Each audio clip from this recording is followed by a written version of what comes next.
Hey, how's it going, everybody? This is Joey Galvez, one half of your host of Explain Yourself, and I want to let you guys know about a really cool book from our friend of the show, Eli Shockey. This one is called The Greylock, and it's a story where magic is a commodity.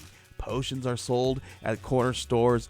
Orcs and dwarves earn a living in cubicles, not on the battlefields. But there are those who resist the house's magic's laws. Branded a criminal and forced to live as a wand for hire, there is a spell slinger they call the Greylock.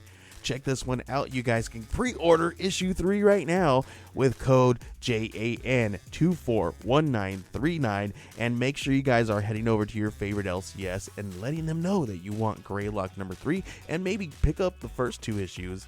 You could do that at the Scout web store. So make sure you guys are grabbing the Greylock number 3, JAN241939 at previewsworld.com.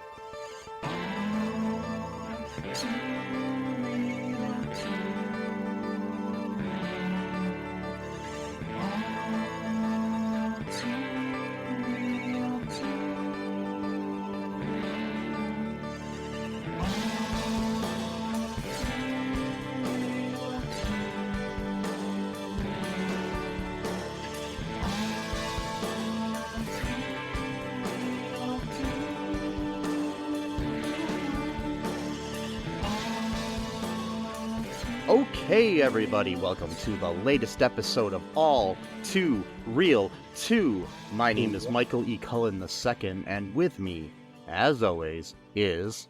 It's sesame, egg salad, and Carla. Egg salad. Mm-hmm. Yes, something I've never had in my life. It's okay. Yeah. Eggs kind of upset my stomach a little, so I've never really had Me it. Me too. I've realized that suddenly now I'm allergic to eggs. Yeah. But I don't know when that happened, but yeah. Yeah. So, I just had a question for you. Sure. With a little statement after the question. So, my world's on fire. How about yours? That's the way I like it, and I'll never get bored. I don't know what that is. What is that? Well, hey now, you're an all-star. Get your game on. Go play. Hey Oh, now, right. you're a rock star. Get the show on. Get paid. Anyways, with the world the way it is, that song just keeps popping in my head, that line. My world's on fire. How about yours? That's yeah. Song is such an earworm. Uh-huh. We call it. Yes.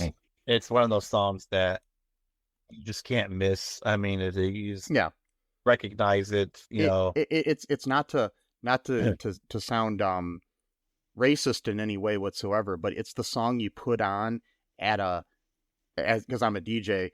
So like when I go to weddings, you put that on at a wedding full of white people, and they get down to that song, man. Yes. It's just I don't know if I would. It's okay. They just do for some reason. It's like that and Footloose and Sweet Caroline. It's like they I hate this song so much. It's the weirdest shit. Like I don't know. There's a few other ones, but it's like it's the white people get down at a wedding song. Yeah. Sometimes some Blink-182 will do that to them too. It's just So dance the Blink-182. Mm-hmm. I mean, that's like concert music. Like white people do it, man, and I'm white. I don't understand how you dance to a song that's not really dance worthy. It's not. I mean, I guess technically you could dance at a concert if they're repetitive and have a beat, so people can dance to them. It's not going to be like something like I don't know, like one of these line dance songs or something that get people going. But people will dance to the weirdest things. It's just strange. But anyways, so this week I've been going for walks, and my legs started hurting really bad, which kind of sucks.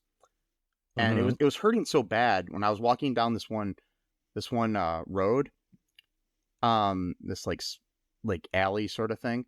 Look over at this building.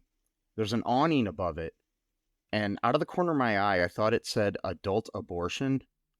Yeah, it said adult probation. I just read it too fast. And when my leg was hurting, I was like, I could probably use an adult abortion right now on myself, because I was in so much pain.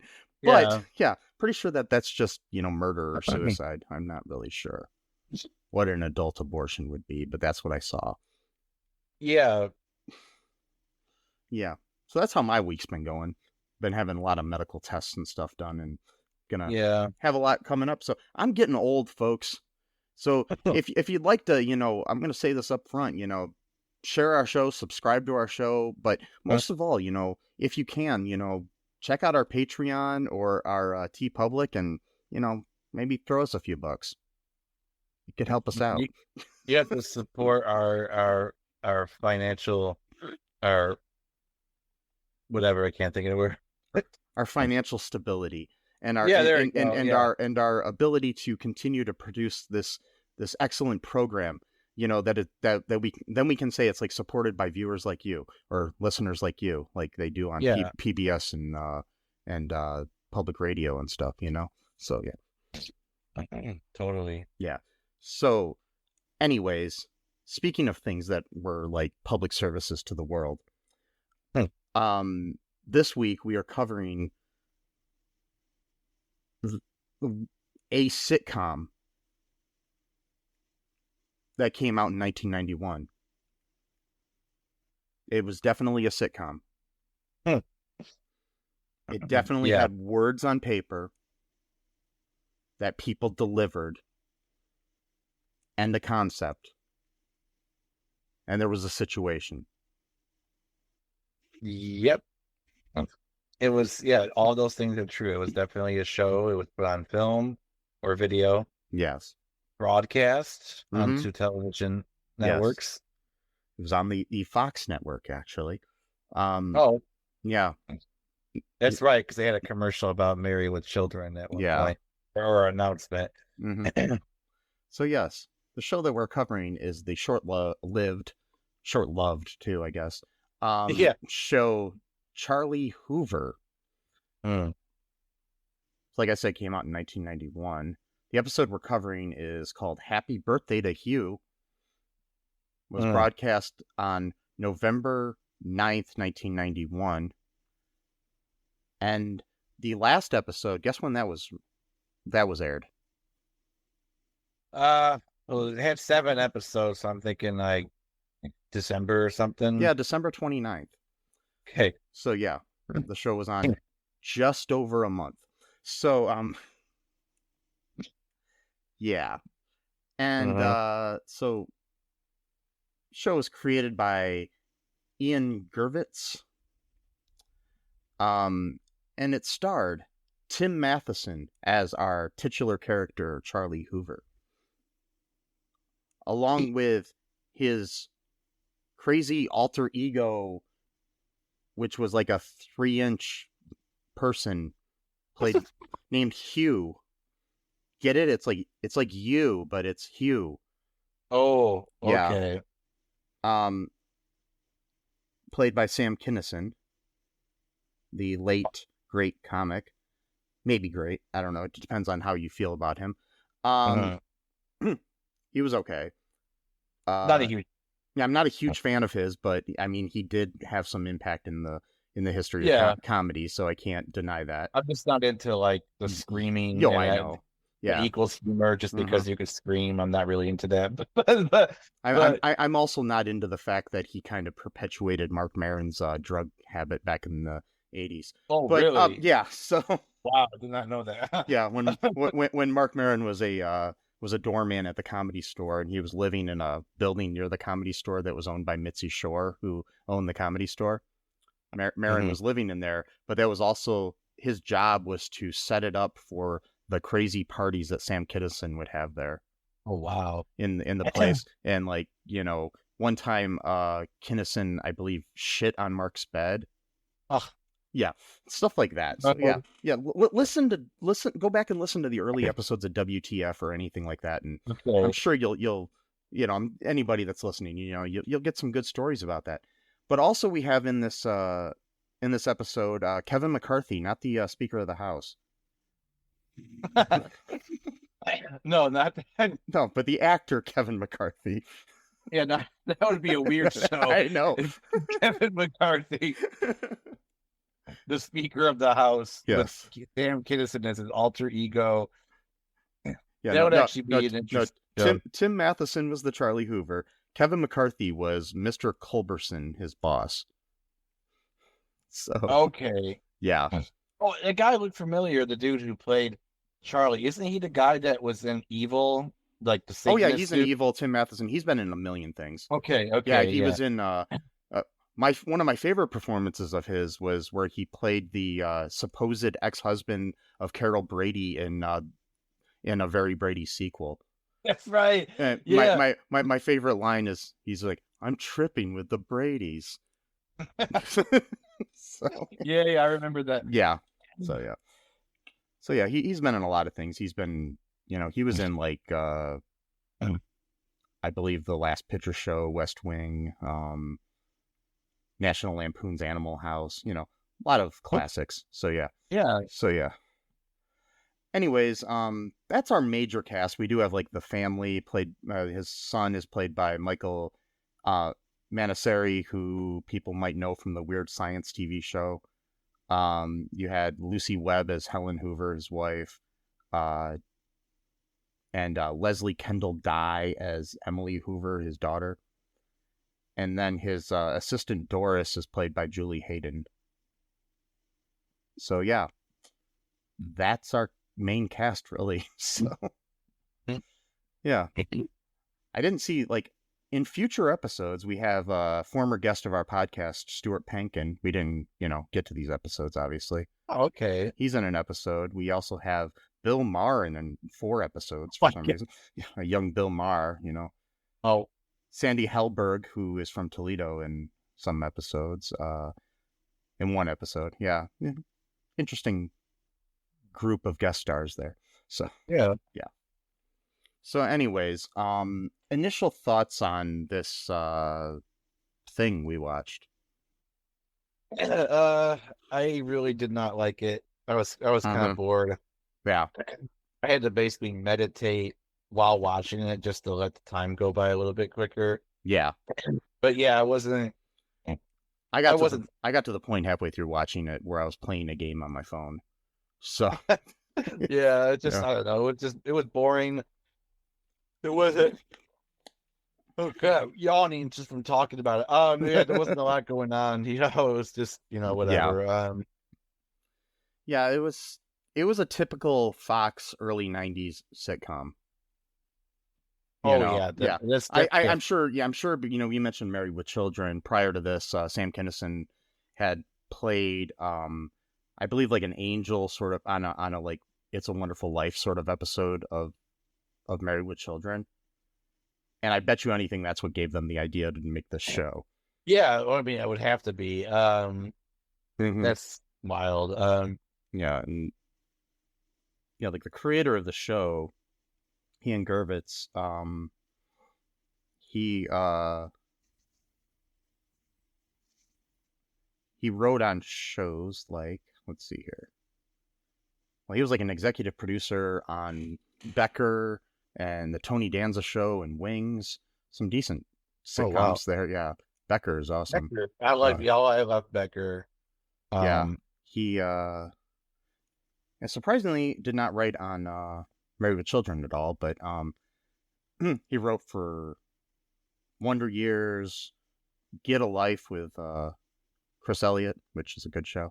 Frasier, Wings, Tony Danza, Becker, different things like that. So yeah, I don't even remember the Tony Danza show. It was a short-lived show too. It was only like one season. Yeah, 1 or 2 seasons. Yeah. 14 episodes, so like 1 season. Oh, okay. Yeah, so yeah. Yeah, so we should get the premise out of the way first, maybe. Okay. Yeah.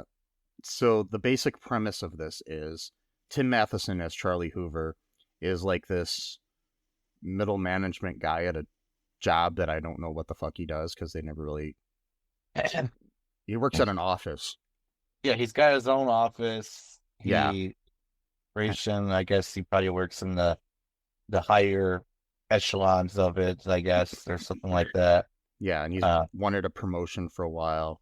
But on his 40th birthday, he all of a sudden gets this alter ego kind of voice in his head, kind of like a devil on your shoulder sort of thing of Sam Kinison as Hugh.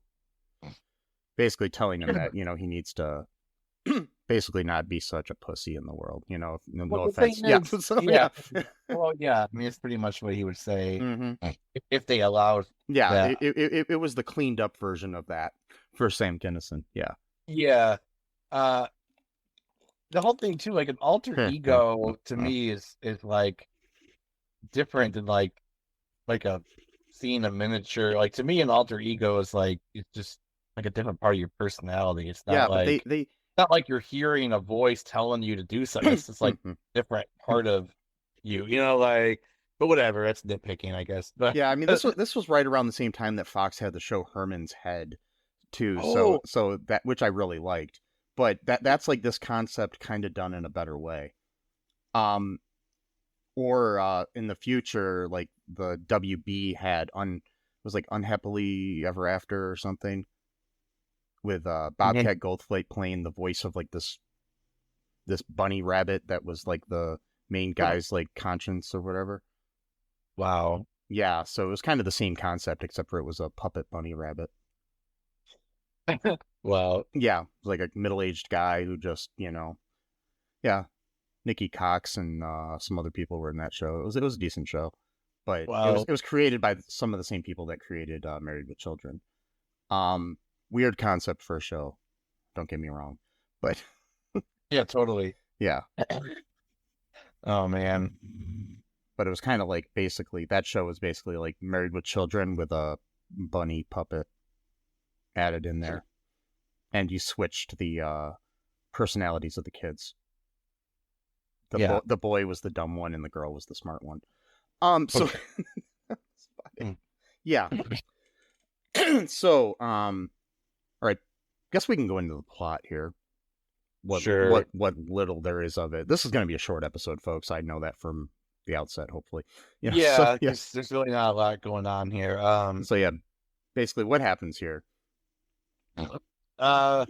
Excuse me. So it's his 40th birthday. He's basically having like a midlife crisis because he wants to get promoted at his corporate job, which we don't know what it is. And when he goes to work, he starts noticing this dude who's like talking to him at Sam Kinison, and he's this quote alter ego. It's basically just trying to coax him into doing whatever he wants to do because he's too uptight or. Oh yeah, and when he was at home too, though, like his kids basically kind of ignore him on his birthday, and they're just wanting him for his money. Yeah, and pretty much his family sucks. Yeah, and his dog even sucks. His dog pisses on his shoes. Yeah, his dog pees on his shoes, so he's got to wear sneakers to work when he's wearing like a black suit, sneakers. Which I don't really understand. I'm sure they were like leather shoes because most dress shoes are leather. Those could easily be wiped off in the sink or something. Plus, too, he didn't have another pair of shoes, whatever. And then, and so, and then this guy's alter ego, which I'm not sure, since it's his alter ego, it's a part of him. Yeah. And I'm not sure if he is liable for the numerous sex crimes that his alter ego commits throughout the episode. And so I don't know if that counts against him. I think it's more I think basically what Hugh is representing is like that kind of like sinister part of your brain that that a lot of people, good people like suppress, and like sometimes you'll be like, somebody cuts you off in traffic or is a jerk to you, and you're thinking, I should kill that guy, but because that that's wrong, you don't do that. But for that split second, sometimes you might think, hey, I wish that guy would get in an accident, or something, that kind of thing. Yeah. But you don't actually do anything about it, or the part of you that like sees an attractive person and has like impure thoughts about them, but you don't act on them. But this part of your brain, if it was opened up, might actually do that, is what my feeling was based on this based on this episode, at least. So yeah. So yeah. So Hugh committed multiple sex crimes throughout the episode in varying degrees of severity, and he also has a particular proclivity towards Scandinavian women. But I guess we all got our things, right? So and so he really wants this promotion. He tells the guy, whatever his name is, guy's name. Oh, Charlie. Yeah. Yeah, he's the title of the show. Yeah. Title of the show. Yeah. So he tells to basically like demand the promotion from his boss. Which, by the way, and the promotion he's looking for is vice president of the company. Yeah. That's a pretty big promotion. And so he goes in there and he demands that he get the job, and he gives an ultimatum that he's going to walk if he doesn't get the job. His boss commends him for being assertive, but he doesn't like ultimatums, so he fired him. And then he goes back home, and his family pretty much abandons him because they just don't care about him. I guess they just care that he's got money because, you quit your job or got fired. Yeah. Fuck. Apparently, yeah, great family. Maybe you should leave them and listen to the voice, or listen to Hugh. That's the other thing too. Yeah. Hugh had like a cane for some reason, or a stick. I thought they thought that would be funny or something. Yeah, I guess. I don't know. Whatever. It was kind of dumb or maybe Kinnison had some back problems at the time. I don't know. So it could be. Yeah. I mean, it's possible. I don't know. Yeah. But I don't know much about his health No. during that time period, but or any time period for that matter.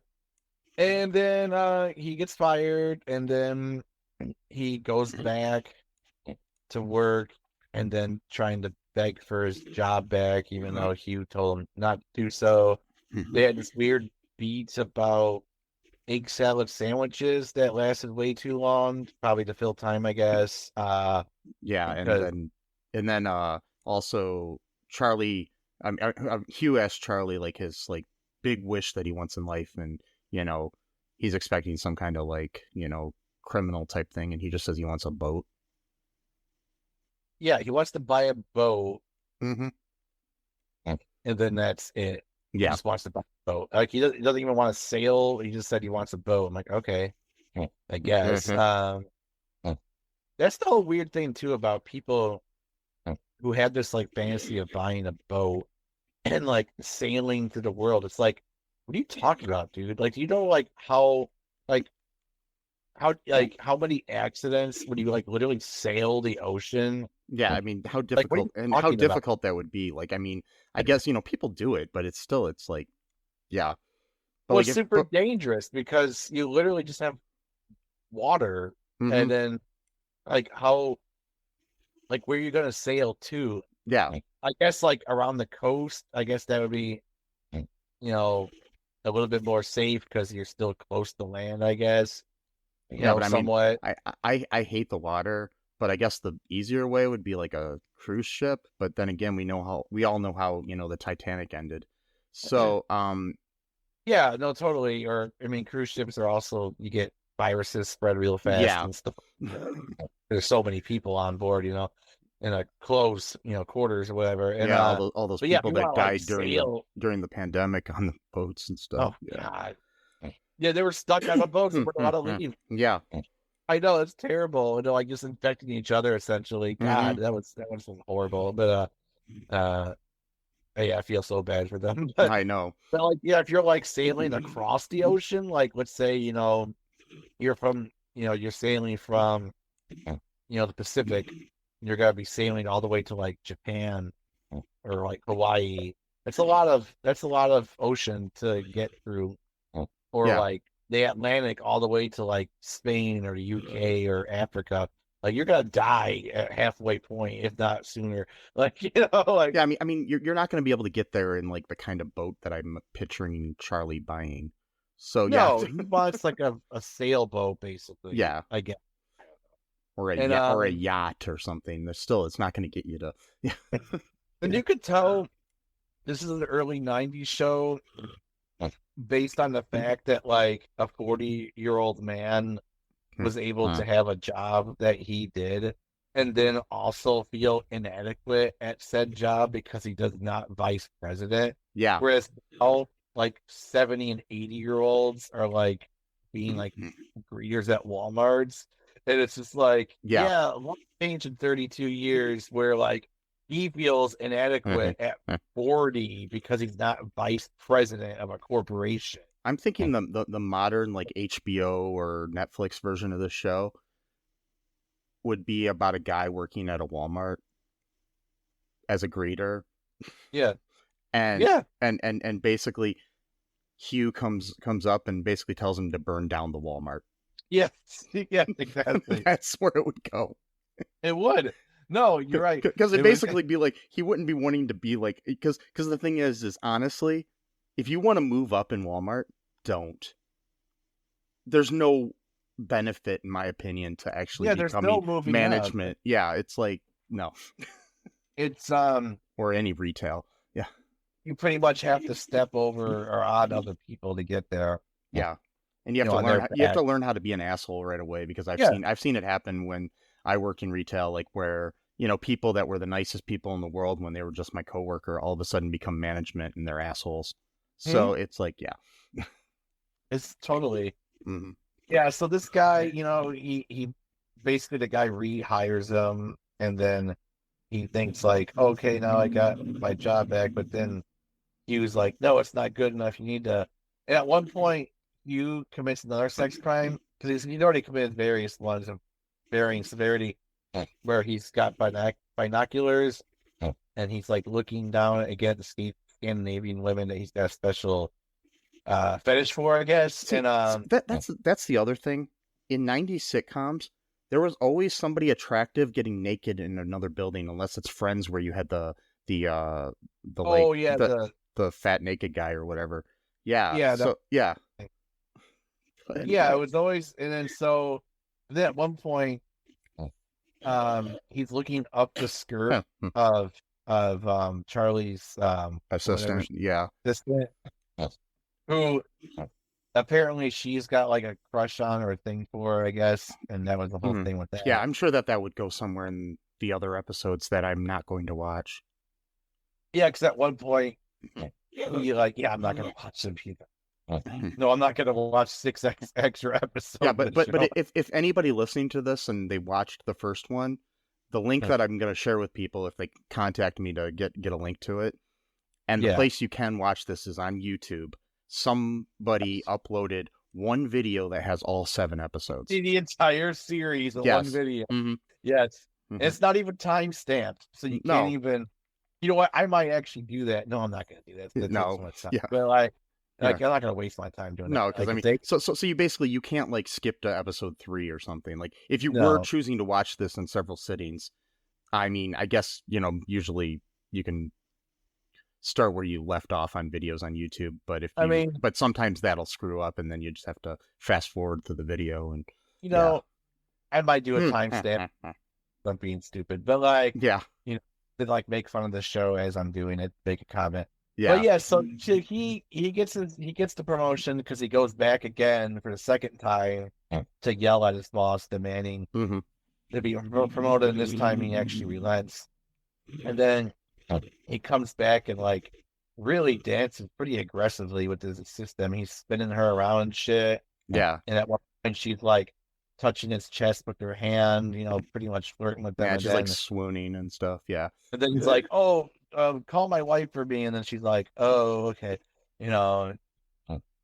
And then, but yeah, Hugh, you know, looks up her skirt, so that's a sex crime right there. And you know, technically, he should already be committing several misdemeanors, if not felonies, at this point. Yeah, I mean, I guess at this point, though, you know, nobody else can see Hugh except for Charlie, so No. My whole thing though so is that it brings up the thing is like if a tree falls in the forest and no one's around, does it make a sound? But so like if Right. if a 3-inch guy commits a crime and no one can see it but one guy, did he really commit the crime? right. My whole thing though is if Hugh is looking up her skirt, Yeah, does Charlie see it? see it through like a weird like metaphysical way, Yeah, or but is it just I don't get it. I don't either. I don't think the writers thought it through either. So Other than just being super weird and creepy. they're like, we But need again, we need some creepy things for Sam Kinison to do in this episode. well, sort of just thing. not Yeah. only that, just 1991, like old Yeah. shows. You rewatch them. Well, I didn't rewatch. I never even heard of this until like days ago. But I was just literally looking through TV pilots. I found a playlist, and that was one of them. And I'm like, okay, this is probably gonna be stupid, but all right, let's try it. And didn't know anything about the show at all. I just picked it based on that alone. And then he goes out and hangs out the window again because he likes to sit outside. Yeah. Of a window, like really high up. Yeah. Why do people do that in old shows? Like, I don't think anyone who had jobs like that actually did anything like that. Would just sit outside. Well, and it's like in sitcoms and even dramas and stuff that take place in like bigger cities like New York or Los Angeles or Chicago or something. They'll hang out on the roof too a lot. I don't get it. I mean, I've seen things. I mean, I even saw the other day. I mean, this guy wasn't hanging out there, but I was walking down in the small town I live in, and there was a guy just hanging out on the roof, like smoking a cigarette. Yeah. On this building, but this was only like I'd say like 4 stories high, so it's not like like you see people just hanging out, on top of a building that's like 60 stories high or something, and you're just like, okay. Yeah, I don't know. It's just yeah. It was a bizarre show. Was not a fan of it. No, didn't really think it was that funny. It's definitely very dated, and I could see why maybe people at the time might have liked it, but obviously they didn't like it enough because it only lasted 7 episodes. They supposedly filmed 13, but the the other ones have not seen the light of day. So. No, someone should uncover them. Yeah, put them up on YouTube, or the same person make one video of 13. Yeah. So a 5-hour video. Did you want to hear a review or two of this? Sure. Okay, so here is one from the Internet Movie Database. This is from so far back it doesn't have a rating. It's just a review. It doesn't have a star rating. Oh, wow. It's from 2003, March 16th. So, right before St. Patrick's Day. So back in the day, all of our reviews were all from around the holidays. So, yeah, yeah, I've noticed that. Yeah, it's really interesting. I think it's because they just got free time and they're looking for weird things to watch or whatever. And their headline for this is somebody named the Nexus One. Their headline is "A True Comedy That Never Got the Chance to Fly." Charlie Hoover was the awarding accomplishment of Sam Kinison. That sentence doesn't make any sense. Okay. After fighting addictions with drugs and alcohol, he redefined himself and put his life back in order. Due to his wild lifestyle, it wasn't until 1991 that Kinison was finally able to get a network to back him in a show. Finally, after going the distance, Fox put Sam Kinison in Charlie Hoover. He played the deep inner voice of Tim Matheson's character Charlie, who was pushed around in life. Kinison was portrayed as a 3-inch tall figment of Charlie's depressed and downtrodden psyche. It was pure chemistry as Sam played the part to the letter. He was that inner voice screaming for bloody vengeance in a comedic way, pushing Charlie to stand up for himself against his coworkers and especially his mother-in-law. I guess that happens in future episodes. The power of the series was cut short tragically when Sam Sam Kinison was killed in an auto accident. They're remembering it wrong because Sam wasn't killed until 92, and the show Okay. ended in 91. Anyways, Oh wow. yeah. So was killed in an auto accident, which many would call vehicular homicide. He gave so much to the comedy world, shaping the way stand-up comedians perform uncensored. This was a great show, and I can only hope that it will be placed on DVD to be seen by new generations who didn't grow up hearing Sam's distinctive scream. Yeah, Hey. No. yeah, because, like, Sam... I'm just going to make sure on this.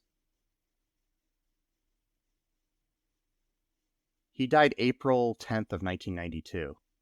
Okay. So the show was already canceled by then. Yeah. So, yeah. So yeah, So your timeline. his death had nothing to do with the cancellation of the show. So Maybe he just wants to believe it did because he liked so much. and if the show was doing well, at that time Fox would retool things a lot. And even if Sam had died and the show was doing well, they would have found a way to work around it and keep Tim Matheson and his family in the show and maybe just get rid of Hugh or bring in a new character or something, you know? They would do something.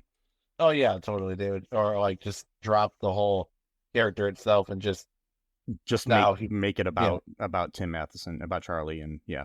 Right, kind of like that whole thing where it was like Natalie's family or something like that. No, Valerie's family. Yeah. Yeah. It was originally Valerie, then Valerie's family, and then the Hogan family. Just had three different names, and I mean, there was even like there was the show that Matthew Perry was in where his older self came from heaven or something. Yes. Oh, what was it called? It was, I can't like remember. Yeah, I need to watch that, but like halfway through the series, they just decided to get rid of the older version of Matthew Perry's character. Okay.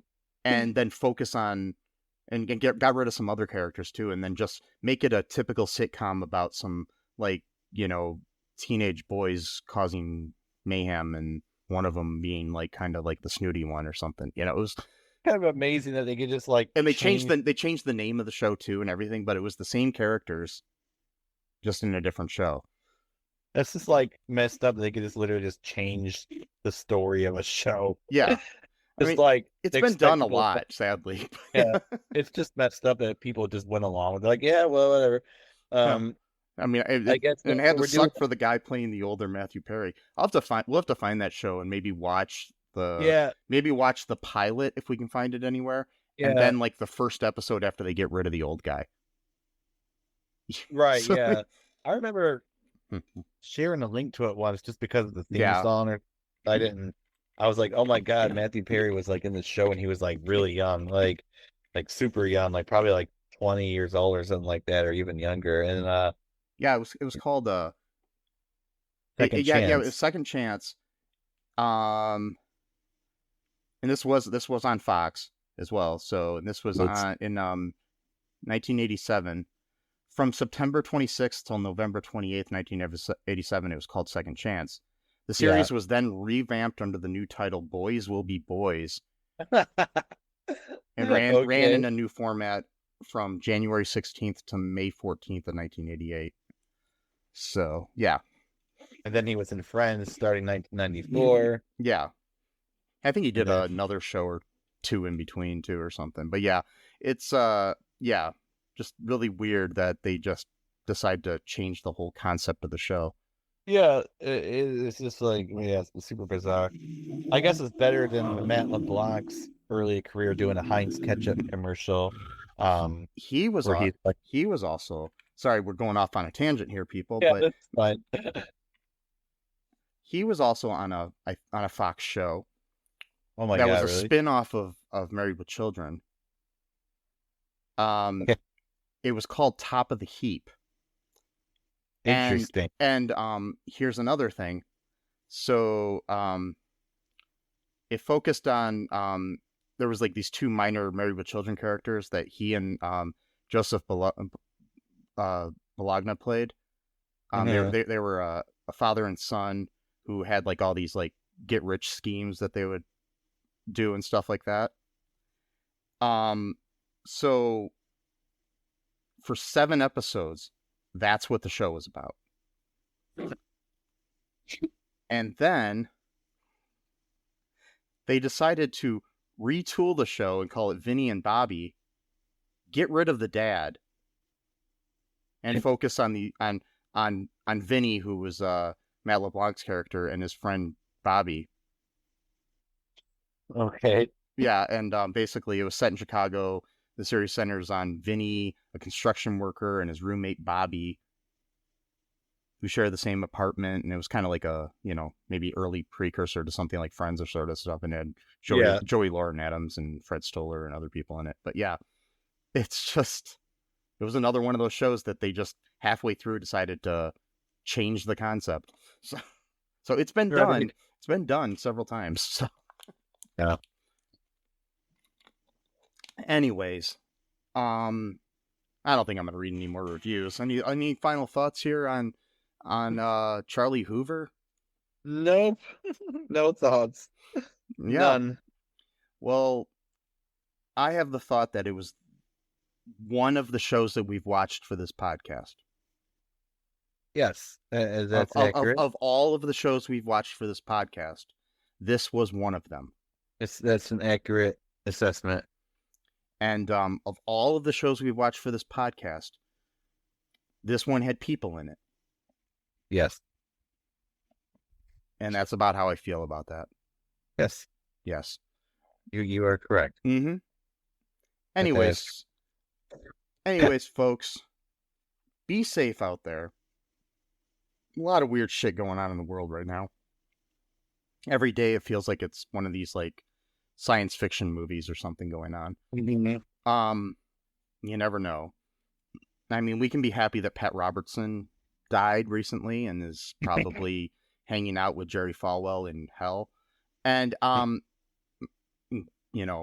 being punished by Beelzebub or something, and